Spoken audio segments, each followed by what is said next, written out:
From the Times and the Sunday Times, this is The Story. I'm Manveen Rana.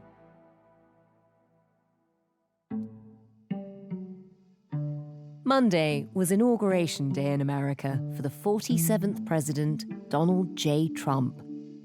And for many reasons, it was an unusual one. It was a fascinating scene because for weather purposes, everybody was indoors. So this was an indoor inauguration, and you weren't going to see the kind of huge crowds that Trump talked about being there in 2016.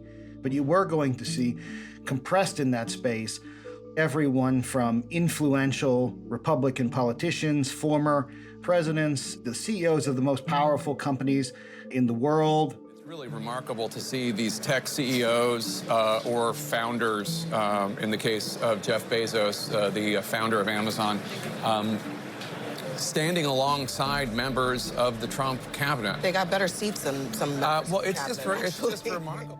Meta CEO Mark Zuckerberg, Amazon's chairman Jeff Bezos. The CEO of Google, Sundar Pichai, who's there, as well as Tim Cook, the CEO of Apple. Then Elon Musk, who runs multiple companies and more or less ran Trump's campaign in 2024. But then you have the vice president, J.D. Vance, being sworn in, who has a relationship with some of these figures, but maybe on the more populist side of things. And when you see them all brought together in a confined space, as you did at the inauguration, you also realize that they don't all necessarily get on. No. During this really interesting and surprising election in 2024, Trump was able to pull together an unusual coalition of both far-right populists and tech barons. It's a real mix of people and personalities, and it's fascinating to watch them all condensed into that space right behind Trump, because you can see how he's trying to walk between the lines of what do the populists want and what do the tech barons want. That's going to define our politics here in the US for the next couple years.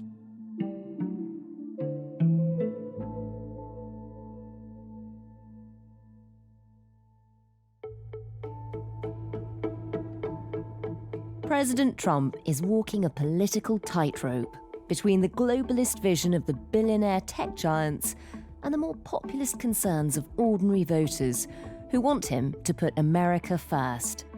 Which version will define the future of MAGA, Trump's political movement to make America great again?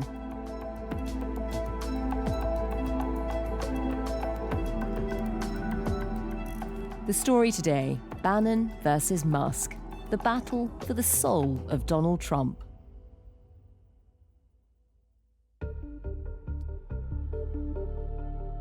Would you mind just starting by introducing yourself to our listeners?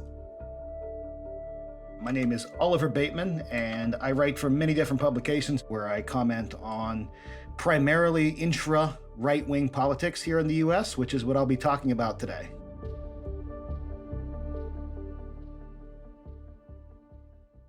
Oliver, take us back a step, because in the run-up to the inauguration, Donald Trump made a number of very controversial picks for his administration. It felt like a bit of a ritual for a few weeks. You know, he would announce a pick and Democrats, his opponents, would attack them all for being horribly inappropriate. And then there was a moment when he announced his choice for the senior White House policy advisor on artificial intelligence. You'd think this would be a less controversial pick.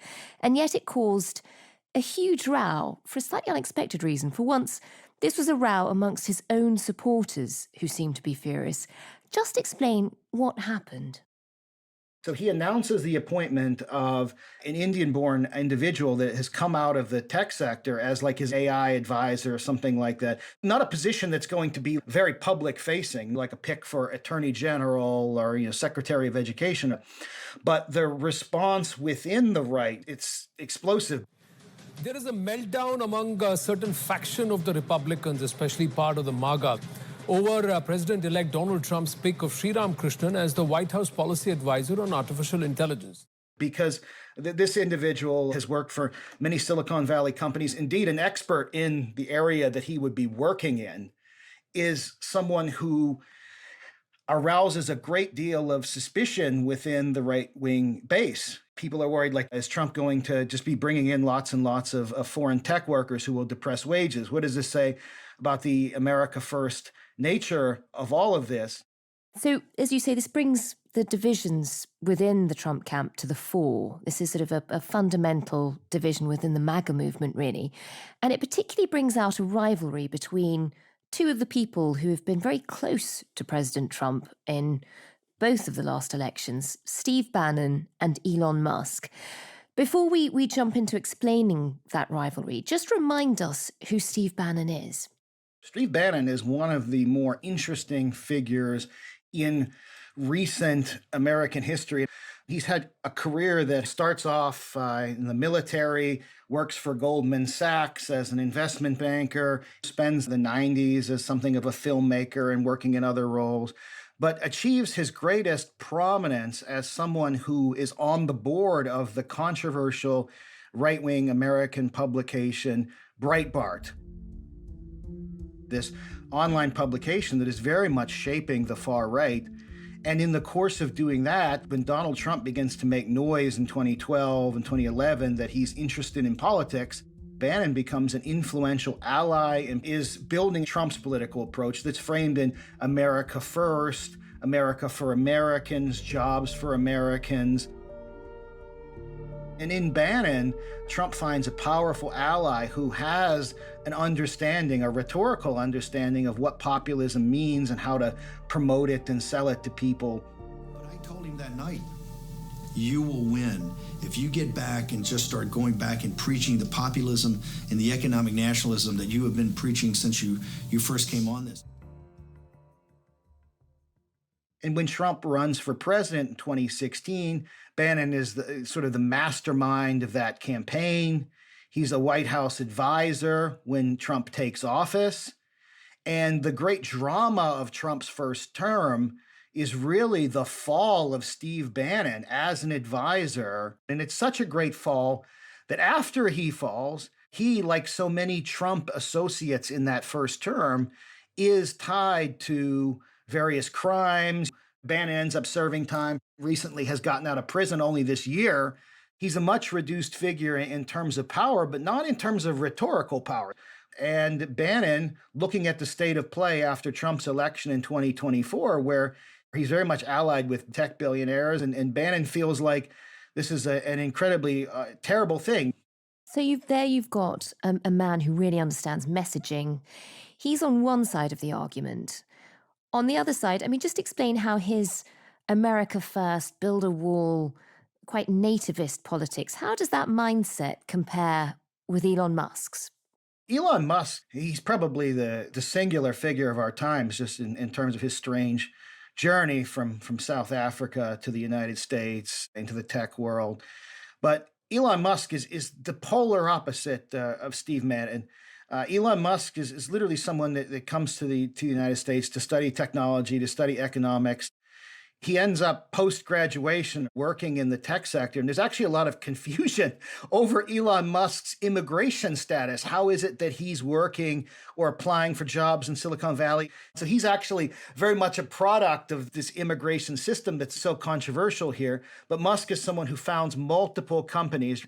But for the most part, Musk was interested in free speech, free markets, less regulation of AI, less regulation of the tech market generally, and finds a kindred spirit in Donald Trump to the extent that Musk, the world's richest man, somewhere around $400 billion or something like that, is bankrolling large chunks of the Trump campaign. And so by the time Trump is winning, Musk is appointed to this sort of non-governmental advisory agency, the DOGE, the Department of Government Efficiency, in charge of finding efficiencies in the budget. And so he's going to play an important role, kind of an advisory role in the way that Bannon did in the first term in this coming administration. But these two men are diametrically opposed. And so this fundamental tension is set up going into the second Trump administration. Who is Trump going to side with? A lot of those tensions between those different factions have come to the fore over the most unlikely cause, something called an H-1B visa. Just spell out exactly what it is and why it's so important to both sides? Well, the H-1B visa allows someone to maintain a residence and work in the United States. Specifically, this designation is tied to specialty work, and it's a way to import very skilled, very educated workers from other countries. We have 580,000 of these or so in circulation in the US. And it's something that Trump in June said, not only do we support the H-1B program, but we believe that anyone that's getting a college degree in the United States should be able to stay here and work. Let me just tell you that it's so sad when we lose people from Harvard, MIT, from the greatest schools, and lesser schools that are phenomenal schools also. Let's keep the brainpower in the United States. You graduate from a college, I think you should get automatically, as part of your diploma, a green card to be able to stay in this country.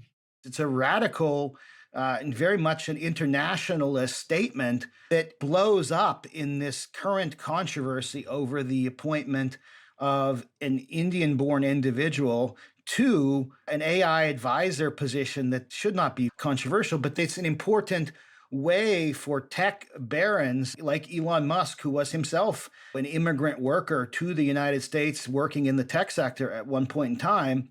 It's very important to them filling out their workforces, particularly in the lower ranks. And it's something that Elon Musk has been very vocal about. He's taken to X a number of times to explain why he thinks this is such an important visa and why he's such a big supporter. Just tell us a bit about what he's been saying.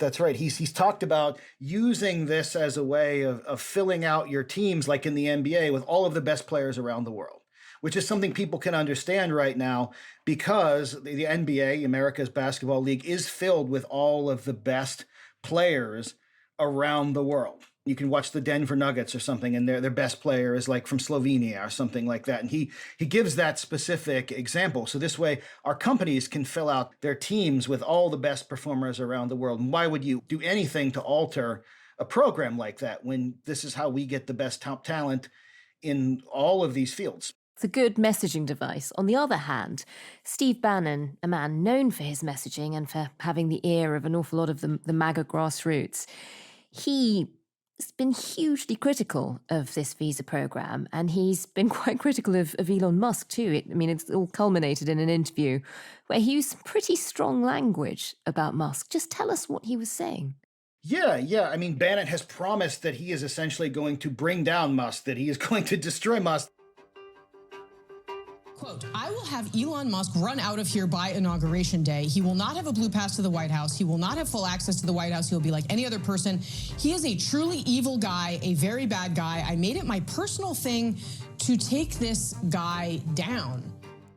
That he is going to fight Musk's influence in the Trump administration over this issue and has seen the H-1B visa program as something that is antithetical to the whole America First concept.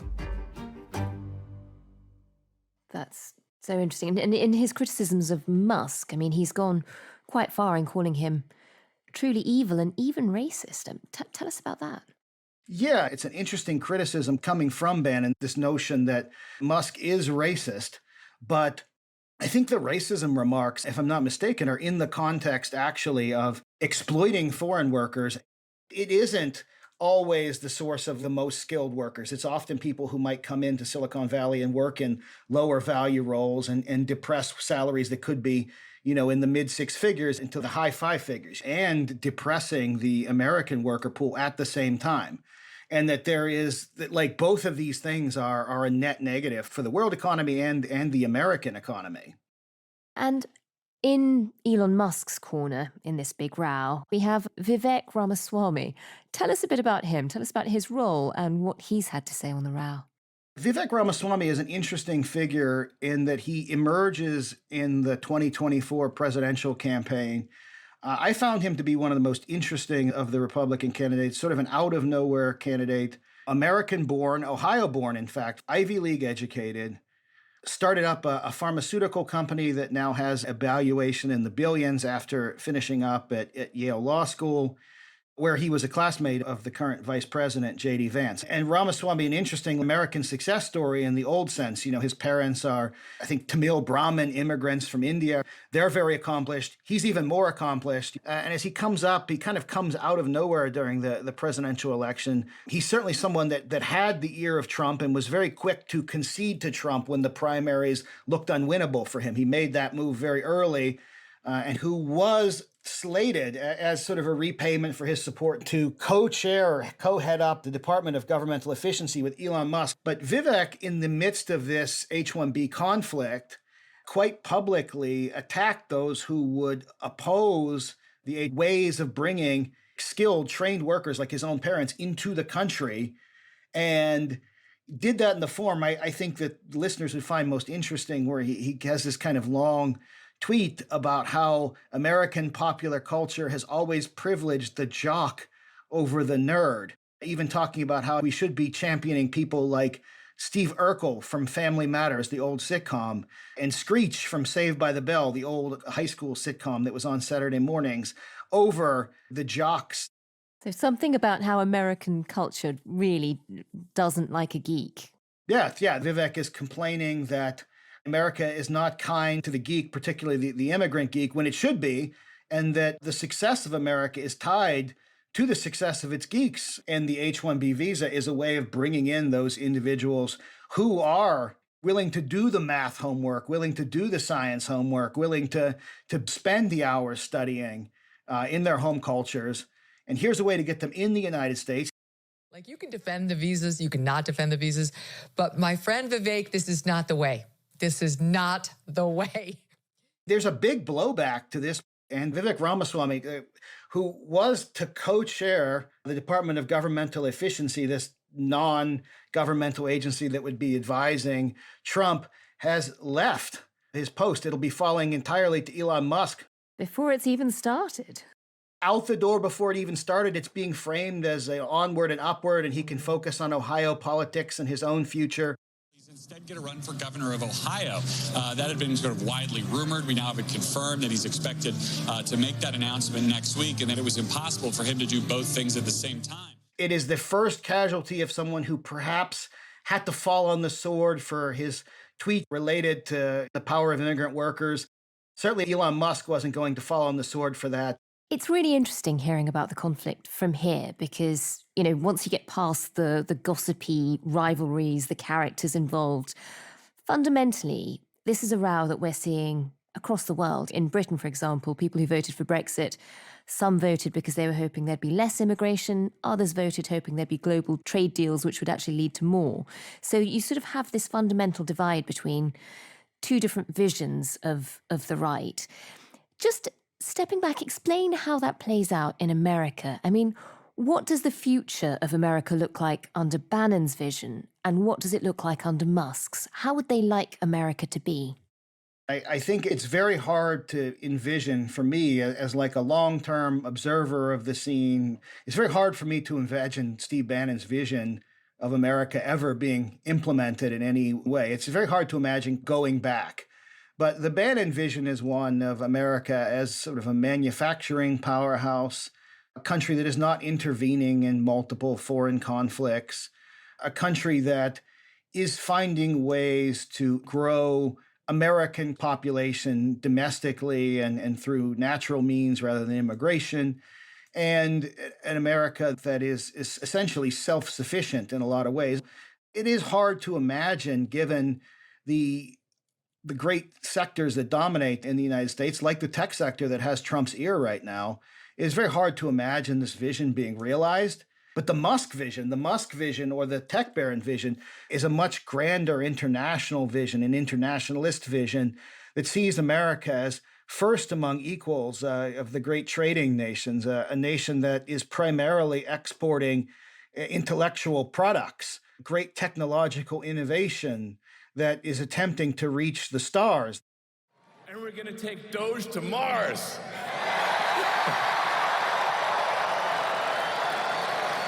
I mean, can you imagine how awesome it will be to have American astronauts plant the flag on another planet for the first time? The Musk vision of America is certainly an international vision. It's a vision of a country that, like the NBA analogy that Musk gave, is filled with all the best thinkers of the world. And just like the NBA is filled with all the best basketball players of the world, it would be filled with all the best thinkers of the world, all brought here to work for people like him. So you've got these two camps. You've got the nativist populists, and then you've also got the globalists who want this very international vision of how great America can be, all within the same MAGA, Make America Great Again camp. Give us an insight into how those different factions of the MAGA movement actually reflect the different sides of Donald Trump. They reflect his own conflicting ideologies. Yeah, Trump, throughout his career, he is the greatest solo salesman and marketer of himself that we have probably seen in our lifetimes, whether you like him or not. That is what he has done. Trump is a name that is known throughout the world, and Trump contains multitudes. He's always contained multitudes. And so you'll often hear him say, like, no one is more warlike than Trump. No one is more peaceful than Trump. He'll say both things. And in a way, he kind of means these things. And here you've got Trump who will say, we want this to be the country that does business, deregulation. We're going to win all the trade wars. We're going to trade with everybody. But then you also hear Trump say, we're going to end birthright citizenship. We're going to build the wall, America for Americans. And really, it reflects the long career of Donald Trump. This is a Donald Trump who comes of age as a public figure in the 80s, supportive of the Ronald Reagan vision, then the president, of deregulation and free markets and free people and these sorts of things. But the Trump that wins the presidency in 2016 is very much the product of a political journey that began by questioning the birthright citizenship of Barack Obama, then the president. I mean, is there a sense, in the middle of all of the showmanship and the salesmanship, do we know what he actually believes? I think that the greatest distillation of Donald Trump's belief right now, it's so amazing to me to watch this, it's still happening, is that Donald Trump is selling a leather-bound Bible called the God Bless the America Bible right now. It's leather, it's got the Declaration of Independence, it's got the Constitution in the Bible. This Bible is still for sale. Can you imagine, like in any other country in the first world where the prime minister or the president is taking office, and states that require Bible reading or that will have Bible reading in the schools, that might be unthinkable to your listeners. We will have more of that coming, has this Bible, and it's going to be sold throughout the term of Donald Trump. His face is all over it. It's going to be sold to state departments of education while Donald Trump is picking the Secretary of Education, who is the wife of the former pro wrestling promoter, Vince McMahon. It's Linda McMahon. And does Donald Trump believe in God? Does he believe in America? What does he believe in? I don't know. He believes in sales. And ultimately, America is sales and marketing. And I think that what we will get, regardless of how this all hashes out, he will be true to that.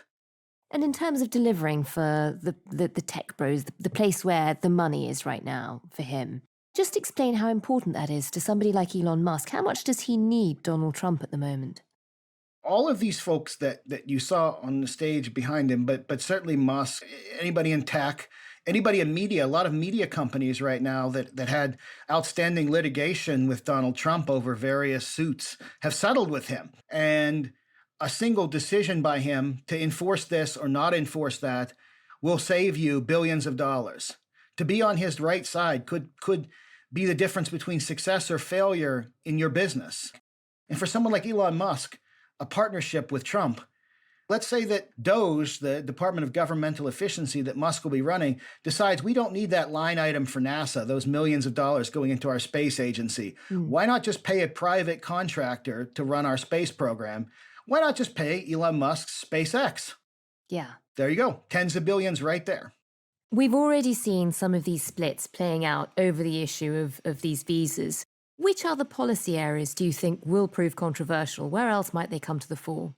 I think one area, and people are already aware of it, although hopefully this will tamp down by the recent announcement of a ceasefire. The big thing to watch is to see how supportive Trump is of Israel. I mean, Trump is beloved in Israel. There is a settlement in the Golan Heights called Trump Heights. Right? Wow. There's a train station in Jerusalem that is either being built or is built that bears his name. The mainstream American position is to be very supportive of Israel, to arm Israel, and so on. But on both the far right and the far left, there are elements that are opposed to that and would prefer a two-state solution, peace for the Palestinians, land for the Palestinians. And there have already been fights with some pundits and influencers over extensive support for Israel. So that could be an issue where there could be some blow-ups. What about tariffs? Given that some of these people are very globalist, others are very America first, will they be a source of tension? The tariff question is very interesting. And when we see the rash of executive orders that came out, some of the speculation was Trump is going to announce day one tariffs on Mexico and Canada, 25% on all imported goods. But we didn't see the announcement of a bunch of tariffs. Now, they're saying February. They've got to study this. But if you look at a lot of these tech barons, and Elon Musk is more than a tech baron. He is also an automobile manufacturer. They're going to have very different opinions about tariffs. So the tariff question could be something that breaks this coalition as well.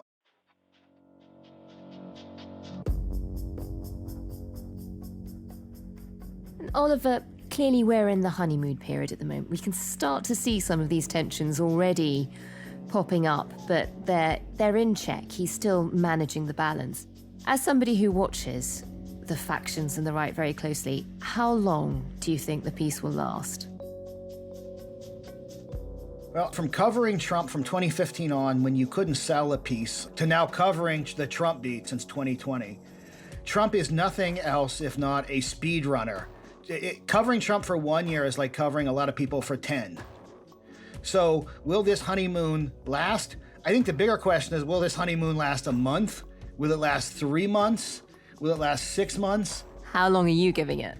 I mean, all of those faces we saw gathered at the Trump inauguration, all of the tech bros, all of the CEOs, and all of the people in his administration. Can you see them all still being in the same room together in 4 years' time? No. I mean, I'd be out of an entire beat if that were the case. Just like your right wing is always fighting amongst itself and new leaders rise and fall, ours is incredibly fragmented, and I'm always waiting for them to fall apart. 4 years is a long time. There'll probably be a few people on speaking terms. The quieter cabinet members, the ones that don't make waves, will probably still be friends of Trump. That's how you stay in his good graces, it seems. But the ones that have a big stake or big opinions, I think when they come up against the rock that is Trump, they'll be shipwrecked. That's what's going to happen.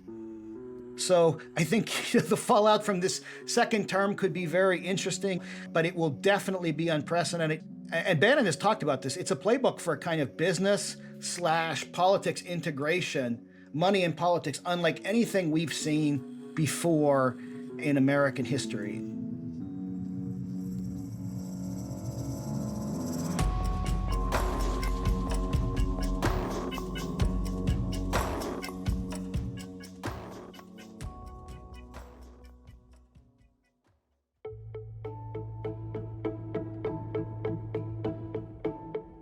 That was Oliver Bateman, historian and journalist, and you can read all of the Times coverage of the first few days of the new Trump administration online at thetimes.com with a subscription.